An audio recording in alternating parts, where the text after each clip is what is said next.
5, the wheels are starting to turn on a referendum for rapid transit in Indianapolis. The question, whether voters are willing to dig a little deeper into their pockets to pay for it.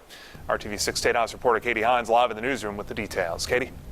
Jason, the city's Metropolitan and Economic Development Committee is scheduled to meet in a half hour to discuss whether to pose the question to voters on the November ballot. It's an idea that's already meeting opposition. The landscape of College Avenue and the way you travel could change.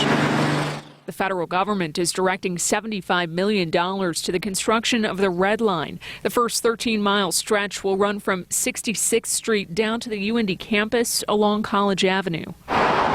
Now, city-county councilors are discussing whether to ask voters if they'd be willing to pay more to keep the buses up and running. A proposed 0.25% increase in the income tax would cost you on average about $10 more per month.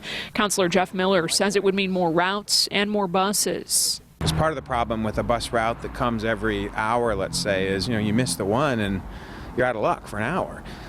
Or it doesn't go far enough one direction or far enough out. But this billboard and an online petition are evident of the opposition from some people who live near the proposed route.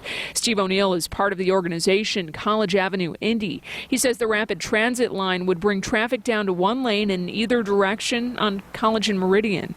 If anyone has driven these streets during rush hour or during a time when a lane is blocked, there's significant backup of traffic. There's going to be parking that's going to be taken away from small businesses and residences up and down College Avenue. O'Neill says it could be a safety hazard. He says drivers already cut through neighborhoods when there's a crash.